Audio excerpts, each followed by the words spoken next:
दोस्तों नमस्कार, आशा है आप सभी बहुत बढ़िया होंगे और आपकी पढ़ाई भी बहुत अच्छी चल रही होगी। पिछले वीडियो में हम लोगों ने देखा था कि राजनीति क्या होती है। आज हम देखेंगे कि राजनीति सिद्धांत क्या होता है और इससे जुड़े कौन से सवाल परीक्षा में पूछे जाएंगे। आगे बढ़ने से पहले अगर आप चैनल पे नए हैं तो कृपया चैनल को सब्सक्राइब कर लीजिए। दोस्तों अंग्रेजी में एक शब्द है थियरी। राजनीतिक सिद्धांत को अंग्रेजी में थियरी कहते हैं। थ्योरी सबसे पहला जो सवाल पूछा जाएगा वो ये पूछा जाएगा कि ये थ्योरी किस शब्द से बना हुआ है। तो थ्योरी बना हुआ है थ्योरिया शब्द से और थ्योरिया शब्द ग्रीक भाषा का है। तो दो सवाल आपके यहाँ से पूछे जाएंगे। पहला, थ्योरी किस शब्द से बना हुआ है? तो थ्योरिया से बना हुआ है और यह थ्योरिया जो है ये किस भाषा का शब्द है? ग्रीक भाषा का शब्द है। इसके अलावा ये पूछा जा सकता है कि इसका अर्थ क्या है। तो इसका अर्थ होता है केंद्रित मानसिक दृष्टिकोण या व्यवस्थित निश्चित व क्रमबद्ध नियमों का समूह। तो पहली चीज कि थ्योरी शब्द किससे बना है? थ्योरिया से बना है। थ्योरिया किस भाषा का शब्द है? ग्रीक भाषा का शब्द है। इसका अर्थ क्या होता है? इसका अर्थ होता है केंद्रित मानसिक दृष्टिकोण या व्यवस्थित निश्चित व क्रमबद्ध नियमों का समूह। इसके आगे बढ़ते हैं तो आपसे ये पूछा जाता है कि राजनीतिक सिद्धांत में कितने तत्व होते हैं। तो इसमें 3 तत्व होते हैं। किसी भी राजनीतिक सिद्धांत में 3 तत्व होते हैं। वो कौन से तत्व हैं? वो पहला तत्व है व्याख्या, दूसरा तत्व है समालोचना और तीसरा तत्व है पुनर्निर्माण। अर्थात कोई भी राजनीतिक सिद्धांत पहले किसी स्थिति की व्याख्या करता है, फिर उसकी आलोचना करता है, अच्छाई बुराई उसमें क्या है वो सारी चीज़ें बताता है और फिर उसका पुनर्निर्माण मतलब उसको नए ढंग से प्रस्तुत करता है कि ये ऐसे भी हो सकता है। तो इन जनरल आपसे पूछा जाए कि राजनीतिक सिद्धांत के कौन कौन से तत्व होते हैं, तो ये तत्व होते हैं व्याख्या, समालोचना और पुनर्निर्माण। ये 3 तत्व होते हैं। सेबाइन भी कहता है कि राजनीतिक सिद्धांत में 3 तत्व होते हैं, लेकिन वो तत्व कुछ अलग बताता है। सेबाइन की पुस्तक है the history of political theory. ये 1937 में लिखी गई पुस्तक है। सन सहित इसको आप याद कर लीजिए। The history of political theory Sabine की पुस्तक है, 1937 में लिखी गई है। इसमें सेबाइन कहता है कि राजनीतिक सिद्धांत में 3 तत्व होते हैं। पहला तथ्य, दूसरा मूल्य और तीसरा कारण। तो अगर ये पूछा जाए आपसे कि सेबाइन के अनुसार राजनीतिक सिद्धांत के तत्व कौन कौन से हैं, तो आप क्या बताएंगे? तथ्यात्मकता, मूल्यात्मकता और कारणात्मकता। इन जनरल आपसे पूछा जाए कि राजनीतिक सिद्धांत के 3 तत्व कौन से हैं, तो क्या बताएंगे? व्याख्या, समालोचना और पुनर्निर्माण। चलिए आगे बढ़ते हैं। राजीव भार्गव, एक बड़ा नाम है, राजीव भार्गव से भी सवाल बनता है। यहाँ से क्या सवाल पूछा जाएगा? इन्होंने कहा कि जो राजनीतिक सिद्धांत होते हैं वो 3 प्रकार के होते हैं। कौन कौन से 3 प्रकार? पहला व्याख्यात्मक या वर्णनात्मक, दूसरा होता है मानकी और तीसरा होता है चिंतन मूलक।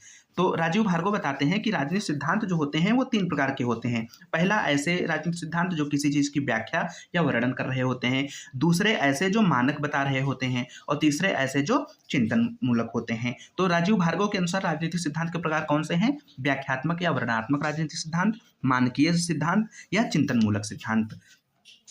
सेबाइन का कथन है राजनीति सिद्धांत चिरस्थायी महत्व का विषय है। इंपॉर्टेंट कथन है, सवाल में आपकी परीक्षा में डायरेक्ट पूछा जाएगा। इसके अलावा डी डी रफील कहते हैं कि जो राजनीति सिद्धांत है वो विश्वासों का आलोचनात्मक मूल्यांकन है। विश्वासों का आलोचनात्मक मूल्यांकन है राजनीतिक सिद्धांत। ये कौन कहता है? ये डी रफील कहते हैं।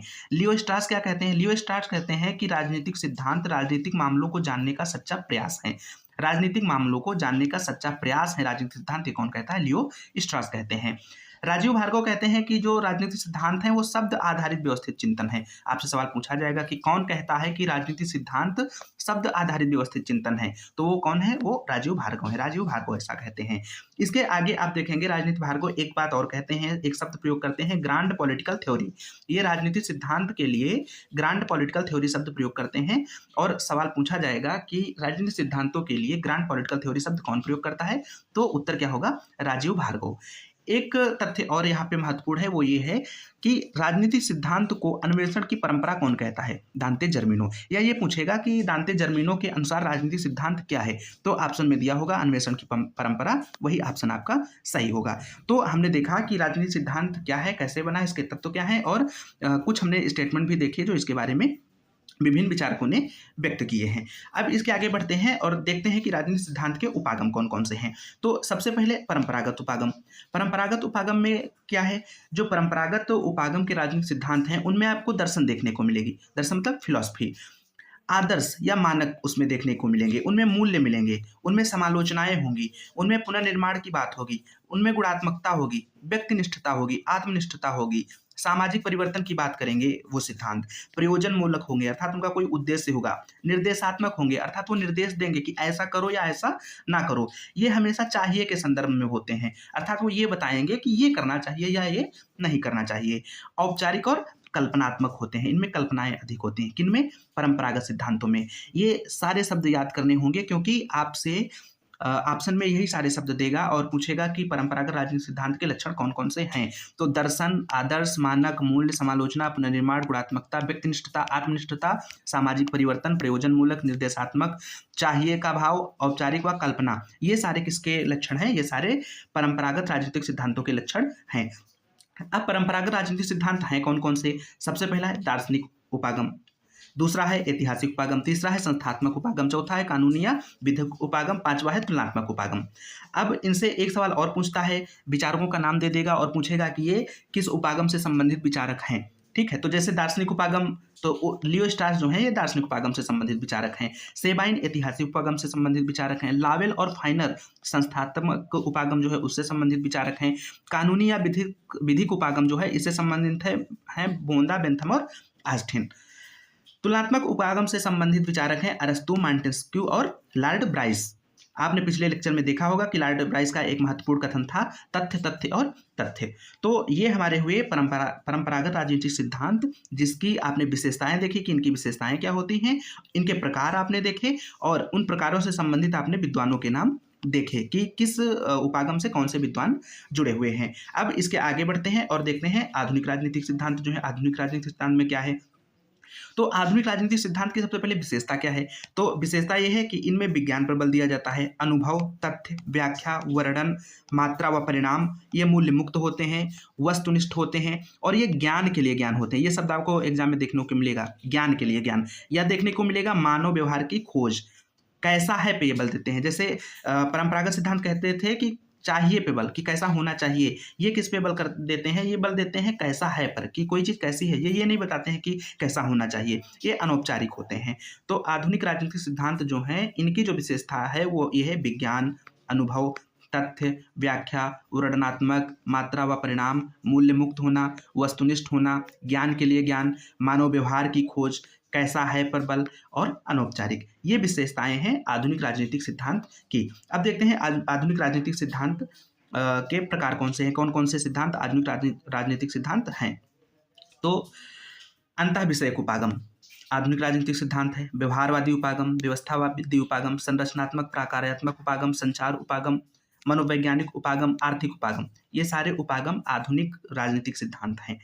ठीक है, अब जैसे कार्ल डायच हैं संचार उपागम से संबंधित, ग्राहम वालास मनोवैज्ञानिक उपागम से संबंधित है, एंथनी डाउन्स आर्थिक उपागम से संबंधित है। इनकी पुस्तक है इकोनॉमिक थ्योरी ऑफ डेमोक्रेसी। तो ये पुस्तक भी पूछी जा सकती है कि इकोनॉमिक थ्योरी ऑफ डेमोक्रेसी किसकी पुस्तक है? ये एंथनी डाउन्स की पुस्तक है। कई बार आपसे ये पूछा जाता है कि राजनीतिक सिद्धांतों का महत्व क्या है। तो राजनीतिक सिद्धांतों का जो महत्व है, पहली चीज़ तो ये किसी भी संकल्पना को स्पष्ट करते हैं, उनको स्पष्ट अर्थ देते हैं किसी भी शब्द को, कि कोई शब्द जैसे न्याय है तो न्याय का अर्थ क्या है ये कौन बताता है? राजनीतिक सिद्धांत बताते हैं। इसके अलावा जो हमारी क्रांतियाँ हुई हैं ऐतिहासिक, उन सब की प्रेरणा कोई ना कोई राजनीतिक सिद्धांत ही रहा है। जैसे फ्रांस की क्रांति 1789 में हुई, इसके प्रेरणा स्रोत कौन थे? इसके प्रेरणा स्रोत थे रूसो। रूस की क्रांति हुई 1917 में, इसकी प्रेरणा किसके विचारों में है? मार्क्स के विचारों में। चीन की क्रांति हुई 1949 में, इसकी प्रेरणा किसके विचारों में मिलती है? माओ के विचारों में। तो ये भी आपसे पूछा जा सकता है, इसलिए इसको भी याद कर लें। अब इसके बाद एक अन्य डिस्कोर्स उत्पन्न होता है इस पे है कि राजनीतिक सिद्धांत जो है इनका पतन हो गया है। तो यहाँ से सवाल क्या बनेगा उसको देखिए। सबसे पहले तो आपसे ये पूछा जाएगा कि राजनीतिक सिद्धांत के पतन का अर्थ क्या है। तो पतन का अर्थ ये है कि जो प्रारंभ में राजनीतिक सिद्धांत शुरू हुए जब, तब उसमें क्या था? उनमें दर्शन होता था, मूल्य होता था, मानकीयता होती थी, आदर्श होता था और मूल्यांकन होता था। ये सारी चीज़ें होती थी, आपने परंपरागत राजनीतिक सिद्धांतों के लक्षण में देखा है। फिर जब आधुनिक राजनीतिक सिद्धांत आए तो उनमें से ये सारी चीज़ें गायब हो गई। तो इन तत्वों का गायब हो जाना राजनीतिक सिद्धांतों से, इसी को कहा गया कि राजनीतिक सिद्धांतों का पतन हो गया। अब राजनीतिक सिद्धांत के पतन के समर्थक विचारक कौन है? जैसे डेविड ईस्टन है, अल्फ्रेड कोबा हैं, रिमन हैं, लास्लेट वाडहेल हैं, सिमोन मार्टिन लिप्सेट हैं। ये सब क्या कहते हैं कि हाँ, राजनीतिक सिद्धांतों का पतन हो गया है। अब कौन क्या कहता है ये देखिए। सेबाइन की पुस्तक है the decline of modern political theory, ये 1951 में लिखी। इसमें इन्होंने बताया कि हाँ, राजनीतिक सिद्धांतों का पतन हो गया है। कारण क्या बताया अभी हम आगे देखेंगे। कारण इन्होंने बताया इतिहासवाद को, कहा राजनीतिक सिद्धांतों का पतन हुआ है, उसका कारण है राजनीतिक सिद्धांतों में इतिहासवाद को शामिल करना, बहुत अधिक मात्रा में इतिहासवाद उसमें भर देना। इसके लिए इन्होंने संस्थावादियों को उत्तरदायी ठहराया, जैसे कार्लाइल विद्वान हैं, ये संस्थावादी विद्वान हैं। एलन अंतःक्रियावादी हैं, इनको जिम्मेदार ठहराया। डनिंग व सेबाइन भौतिकवादी हैं, इनको जिम्मेदार ठहराया। लिंडसे जो मूल्यवादी विचारक हैं, इनको जिम्मेदार ठहराया। तो डेविड ईस्टन के अनुसार राजनीतिक सिद्धांतों के पतन का कारण पहली चीज है इतिहासवाद, दूसरा है मूल्यवाद, तीसरा है नैतिक सापेक्षवाद, जिससे संबंधित विचारक हैं डेविड ह्यूम व वेबर। अति तथ्यवाद, जिससे संबंधित विचारक हैं लॉर्ड ब्राइस, जिन्होंने कहा तथ्य तथ्य और तथ्य। तथ्यों की निष्प्रयोज्यता, बहुत अधिक जब तथ्य उसमें प्रयोग किए गए तो इसको डेविड ईस्टन ने कहा कि ये तथ्यों की निष्प्रयोज्यता है, इसका कोई प्रयोजन नहीं है, ये ऐसे ही इसमें शामिल कर दिए गए हैं। इसके अलावा सैद्धांतिक कुपोषण शब्द प्रयोग किया डेविड ईस्टन ने। तो ये सारी चीजें पूछी जा सकती हैं कि तथ्यों की निष्प्रयोज्यता और सैद्धांतिक कुपोषण शब्द किसने प्रयोग किया, तो ये डेविड ईस्टन ने प्रयोग किया है। इसके अलावा राजनीतिक सिद्धांत के पतन का कारण डेविड ईस्टन के अनुसार कौन सा है, विज्ञान व सिद्धांत संबंधी भ्रम, अनगढ़ अनुभववाद। तो डेविड ईस्टन के अनुसार अगर पूछा जाएगा डायरेक्ट सवाल कि डेविड ईस्टन के अनुसार राजनीतिक सिद्धांत के पतन का कारण कौन कौन सा है, तो है इतिहासवाद, मूल्यवाद, नैतिक सापेक्षवाद, अतितथ्यवाद, विज्ञान व सिद्धांत संबंधी भ्रम। डेविड ईस्टन का एक कथन महत्वपूर्ण है, इनका कहना है, इनका मानना है कि मिल व मार्क्स के बाद कोई बड़ा सिद्धांतकार नहीं हुआ, इसीलिए राजनीतिक सिद्धांतों का पतन हो गया। तो ये स्टेटमेंट भी आप याद कर लीजिए। डेविड ईस्टन के बाद एक और विद्वान है जो कहते हैं कि हाँ राजनीतिक सिद्धांतों का पतन हुआ, वो कौन है, वो है अल्फ्रेड कोबा। अल्फ्रेड कोबा की पुस्तक कौन सी है, डिक्लाइन ऑफ पॉलिटिकल थ्योरी, ये 1953 में लिखी गई। दोनों पुस्तक लगभग एक जैसी हैं, इसलिए कंफ्यूजन भी हो सकता है, लेकिन आपको दोनों में अंतर करना सीखना होगा। ईस्टन की पुस्तक क्या है, the decline of modern political theory, जो 1951 में लिखी गई, मतलब ईस्टन की पुस्तक पहले लिखी गई है। उसके बाद अल्फ्रेड कोबा में लिखी है decline of political theory. Easton की है decline of modern political theory और अल्फ्रेड कोबा की है डिक्लाइन ऑफ पॉलिटिकल थ्योरी, जो 1953 में लिखी गई है। तो इन दोनों पुस्तकों का नाम और उनका सन याद होना चाहिए, और किसकी है ये भी याद रखना चाहिए। रीमन कहता है कि जो राजनीतिक सिद्धांत है, पॉलिटिकल थ्योरी है, वो डाग हाउस में चली गई है, अर्थात उसका पतन हो गया है। तो पूछा जाएगा कि डाग हाउस किससे संबंधित है, तो डाग हाउस राजनीतिक सिद्धांत के पतन से संबंधित है, और किसकी अवधारणा है, यह अवधारणा है रीमन की। लास्लेट व डहेल ये क्या कहते हैं कि जो राजनीतिक सिद्धांत है उनकी डेथ हो चुकी है, डिमाइस और डेथ, ये शब्द किसने प्रयोग किए हैं राजनीतिक सिद्धांत के लिए, लास्लेट व डहेल ने प्रयोग किए हैं। सिमोर मार्टिन लिप्सेट ये विचारक हैं, ये कहते हैं कि जो यूएसए का समाज है, अर्थात अमेरिका का समाज पूर्ण हो चुका है, इसलिए अब आगे किसी भी नए सिद्धांत की जरूरत नहीं है, इसलिए आगे कोई नया सिद्धांत नहीं बना। ये कौन कहता है, सिमोर मार्टिन लिप्सेट कहते हैं। अब इन जनरल अगर पूछा जाए कि राजनीतिक सिद्धांत के पतन के कारण क्या हैं, तो प्रत्यक्षवाद आया, तो तथ्यों को अधिक शामिल किया गया, विज्ञान को अधिक शामिल किया गया, दर्शन, मूल्य, मानक, आदर्श, इन सब चीज़ों को गायब कर दिया गया। तो पहला ये कहा जाता है कि प्रत्यक्षवाद के वजह से राजनीतिक सिद्धांतों का पतन हुआ। प्रत्यक्षवाद से संबंधित विचारक कौन है, अगस्ट काम्टे।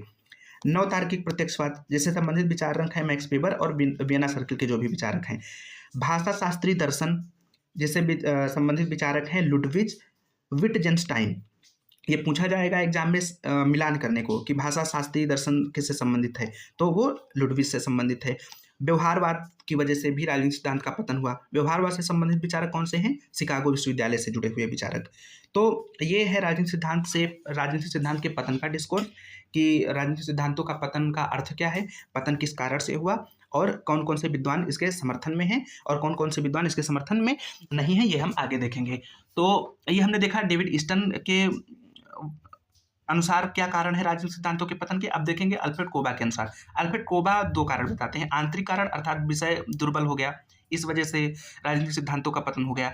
बाह्य कारण के तौर पे ये बताते हैं कि पश्चिम की राजनीतिक स्थिति ऐसी बनी जिसमें राजनीतिक सिद्धांत फल फूल नहीं पाया और उसका पतन हो गया। इनका स्टेटमेंट जो परीक्षा में पूछा जाता है वो ये है कि राजनीतिक सिद्धांत में इतिहास स्वतः अशिष्ट में केवलीवाद को जन्म देता है। ये बहुत इंपॉर्टेंट कथन है, कई बार पूछा गया है, आगे भी पूछा जाएगा। किसका है ये, कोबा का है। राजनीतिक सिद्धांत में इतिहास स्वतः अशिष्ट में केवलीवाद को जन्म देता है।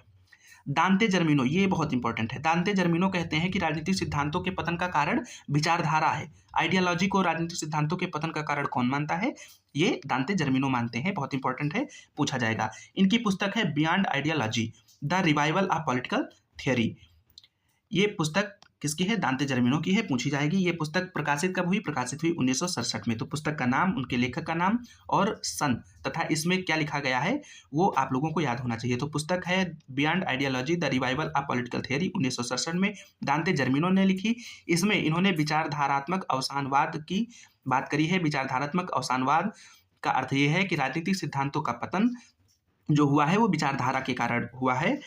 ये जर्मिनो कहते हैं कि विचारधारा जो है वो राजनीतिक सिद्धांतों के खिलाफ एक विद्रोह है। तो ये 3-4 चीज़ें हैं, ये सारी चीज़ें आपसे पूछी जा सकती हैं, ये सारी चीज़ें आप याद कर लें। एक स्टेटमेंट इनका और महत्वपूर्ण है, वह ये है कि ये कहते हैं कि सच्चा दार्शनिक वह है जो सुकरात की तरह सत्ताधारी के प्रति सत्य बोलने का बीड़ा उठाए।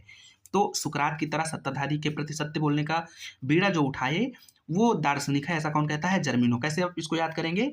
सुकरात के तरह सत्ताधारी के प्रति सत्य, सुकरात सत्ता सत्य, सुकरात सत्ता सत्य, ये किससे संबंधित है? ये जर्मिनो से संबंधित है। तो दांते जर्मिनो के अनुसार राजनीतिक सिद्धांतों के पतन का कारण क्या है? विचारधारा। विचारधारात्मक अवसानवाद किससे संबंधित है? दांते जर्मिनो से संबंधित है। इसका कारण क्या है? इसका कारण ये 3 लोगों को बताते हैं। पहला, डेस्टस द ट्रेसी, जो विचारधारा को विचारों का विज्ञान बनाने का प्रयास करते हैं, इन्होंने ही सबसे पहले विचारधारा शब्द का प्रयोग किया था। अगस्ट काम्टे को बताते हैं जो प्रत्यक्षवाद के प्रवर्तक हैं, और मार्क्सवाद को बताते हैं। इनका मानना यह है कि मार्क्सवाद जो है वो एक विचारधारा है, कोई सिद्धांत नहीं।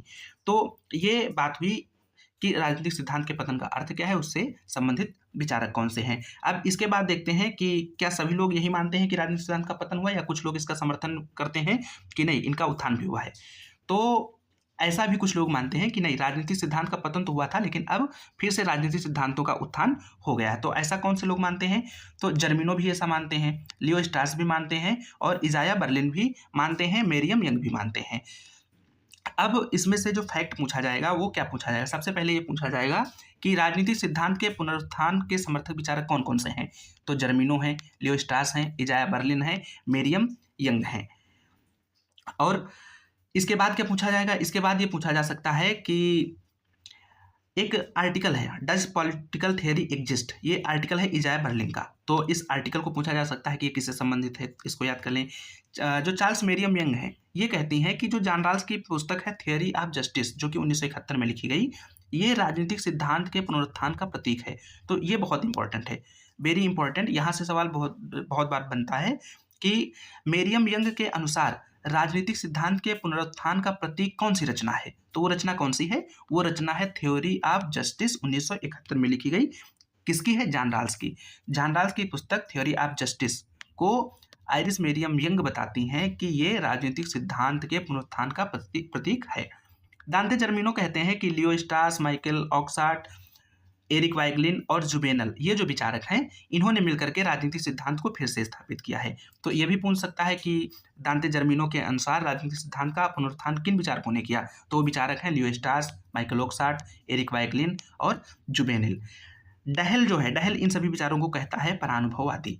तो ये कुछ तथ्य हैं जो आपको याद करने चाहिए, क्योंकि यहाँ से आपको डायरेक्ट सवाल एग्जाम में देखने को मिलेंगे। तो हमने देखा कि राजनीतिक सिद्धांत क्या होता है, उसका पतन का कारण क्या है, पतन के समर्थक कौन से हैं, और संबंधित कथन और पुस्तकें जो भी फैक्ट हैं इंपॉर्टेंट वो देखा हमने, और राजनीतिक सिद्धांत के पुनरुत्थान के समर्थक कौन है ये भी हमने देखा। आज के लिए बस इतना ही, आगे फिर किसी एक महत्वपूर्ण टॉपिक में मिलेंगे। तब तक आप सभी हंसते मुस्कुराते पढ़ते रहिए और चैनल को सब्सक्राइब जरूर कीजिए। Thank you.